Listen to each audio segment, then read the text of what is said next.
60, la Terre, la vie et l'info. Bonjour à toutes et à tous et bienvenue dans votre journal hebdomadaire dédié à l'actualité de la planète, des animaux et de la science. Aujourd'hui, 3 sujets marquants: la COP30 et les limites des négociations climatiques, une naissance rarissime à la ferme aux crocodiles et une épidémie préoccupante de grippe et de méningocoque. Installez-vous, c'est parti. Climat. Vers une nouvelle ère pour les COP, source France Info, Canal 27. Chaque année, les conférences des parties, ou COP, rassemblent près de 200 pays pour discuter du futur climat. Mais alors que la COP 30 se profile à l'horizon, un constat s'impose: ces négociations sont longues, difficiles, et leurs résultats souvent jugés trop abstraits. André Correa do Lago, président brésilien de la prochaine conférence à de l'ONU sur le climat, a récemment remis en question l'efficacité du processus actuel. Dans une lettre adressée aux dirigeants du monde entier, il souligne que les décisions prises restent bien souvent sur le papier, malheureusement, et qu'il est temps de passer à l'action. La COP30, qui se tiendra en novembre 2025 à Belém, au Brésil, sera donc un moment crucial. Ce sommet pourrait marquer un tournant, mettant l'accent sur la mise en œuvre concrète des accords passés plus tôt que sur de nouvelles négociations sans fin. Pour les scientifiques et les militants, c'est une urgence.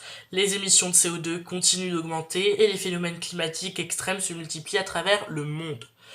Reste à savoir si ce sommet permettra enfin de traduire les engagements en actions réelles, notamment sur la réduction des énergies fossiles et l'aide aux pays les plus vulnérables face au changement climatique. Deuxième titre de cette actualité: une tortue albinos voit le jour à la ferme aux crocodiles, source BFM TV, canal 15 de votre téléviseur. C'est une naissance exceptionnelle et rarissime qui a eu lieu à la ferme aux crocodiles de Pierre-Latte, dans la Drôme, en janvier 2025. Une tortue à ventre rouge albinos et Midura subglobosa, pour le nom scientifique, est venue au monde, suscitant l'émerveillement des soigneurs et des visiteurs. L'albinisme est une mutation génétique qui touche environ un individu sur 100 000 chez cette espèce, contrairement aux autres tortues à ventre rouge qui ont un plastron orangé et une carapace brune. Celle-ci arbore une peau blanche, rosée et des yeux rouges. Mais cette singularité n'est pas sans conséquence. En milieu naturel, l'absence de pigmentation rend ce type d'animal plus vulnérable aux prédateurs. Sa vision est également impactée, car ses yeux sont plus sensibles à la lumière, comme tout animal albinos. Son espérance de vie peut être réduite, notamment si elle est exposée à des conditions trop agressives. Heureusement, cette petite tortue grandira dans un environnement sécurisé, bénéficiant d'un éclairage adapté et d'un suivi vétérinaire renforcé. Cette naissance rappelle celle des 2 alligators albinos accueillis par le parc en 2010. Ce genre d'événement souligne l'importance des programmes de conservation menés par des établissements comme la ferme aux crocodiles, qui participent activement à la préservation des espèces menacées, à la sensibilisation du public. Désormais, cette tortue hors du commun deviendra sans doute l'une des nouvelles mascottes du parc, attirant l'attention sur les merveilles et fragilités du monde animal. Troisième grand titre et dernier grand titre de cette actualité. Il faut vraiment bien se pencher dessus et écouter, c'est très important. L'épidémie de grippe et méningocoque, un univers sous tension, source infovac.fr. Vous pouvez vous y rendre sur votre téléphone, sur votre ordinateur ou encore sur votre tablette.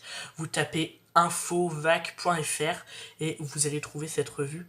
Cet hiver 2025 a été marqué par une épidémie de grippe particulièrement sévère, combinée à une recrudescence inquiétante des infections invasives à méningocoque. 3 virus grippaux ont circulé en parallèle, AH1N1, AH3N2 et B Victoria. Une telle situation est peu fréquente et a conduit à une augmentation du nombre de cas, notamment chez les enfants et les personnes âgées. Mais ce qui inquiète le plus les autorités sanitaires, c'est la faible couverture vaccinale observée cette année. Efficacité du vaccin contre la grippe, excusez-moi. Pour les plus de 65 ans, seulement 22% de protection. Pour les moins de 65 ans, efficacité beaucoup plus élevée, à 60%. Contre le virus B Victoria, 75% d'efficacité. Contre les virus A, efficacité beaucoup plus faible, autour de 26%. En parallèle, les infections à méningocoque ont explosé, notamment en raison d'une baisse de l'immunité collective post-Covid, la grippe étant un facteur favorisant ces infections. La combinaison des deux virus a provoqué une hausse des cas d'infection invasive à méningocoque IIM qui peuvent entraîner des graves complications neurologiques. Je vais vous citer les chiffres, et en tout cas, c'est préoccupant. Manque de sensibilisation sur la vaccination des adolescents contre les sérotypes ACWY. Pas de remboursement encore en place pour la vaccination contre le méningocoque B. Des campagnes d'information insuffisantes auprès du grand public et des professionnels de santé. En réponse, une campagne de vaccination d'urgence a été lancée en Bretagne après une recrudescence inhabituelle des cas dans la région de Rennes. De plus en plus de médecins appellent à un renforcement des politiques de prévention et à un remboursement systématique des vaccins contre le méningocoque B. Pour les adolescents, enfin, bonne nouvelle, la prévention immunologique contre le virus respiratoire syncytial, VRS, principal responsable de la bronchiolite chez les nourrissons, a prouvé son efficacité grâce au B-Fortus, un anticorps monoclonal désormais disponible. Les autorités sanitaires espèrent que ces mesures aideront à freiner ces épidémies et éviter une situation similaire l'année prochaine. Petite conclusion pour ce journal hebdomadaire. Une COP30 qui promet du changement, une tortue exceptionnelle qui voit le jour en France, et une épidémie hivernale préoccupante. Voilà ce qu'il fallait retenir cette semaine dans Nature 360. Merci à tous d'avoir suivi cette édition. N'hésitez pas à réagir en commentaire et à partager cette vidéo. On se retrouve la semaine prochaine pour un nouvel épisode dédié à notre planète et aux merveilles du vivant. Et à très bientôt. Ciao.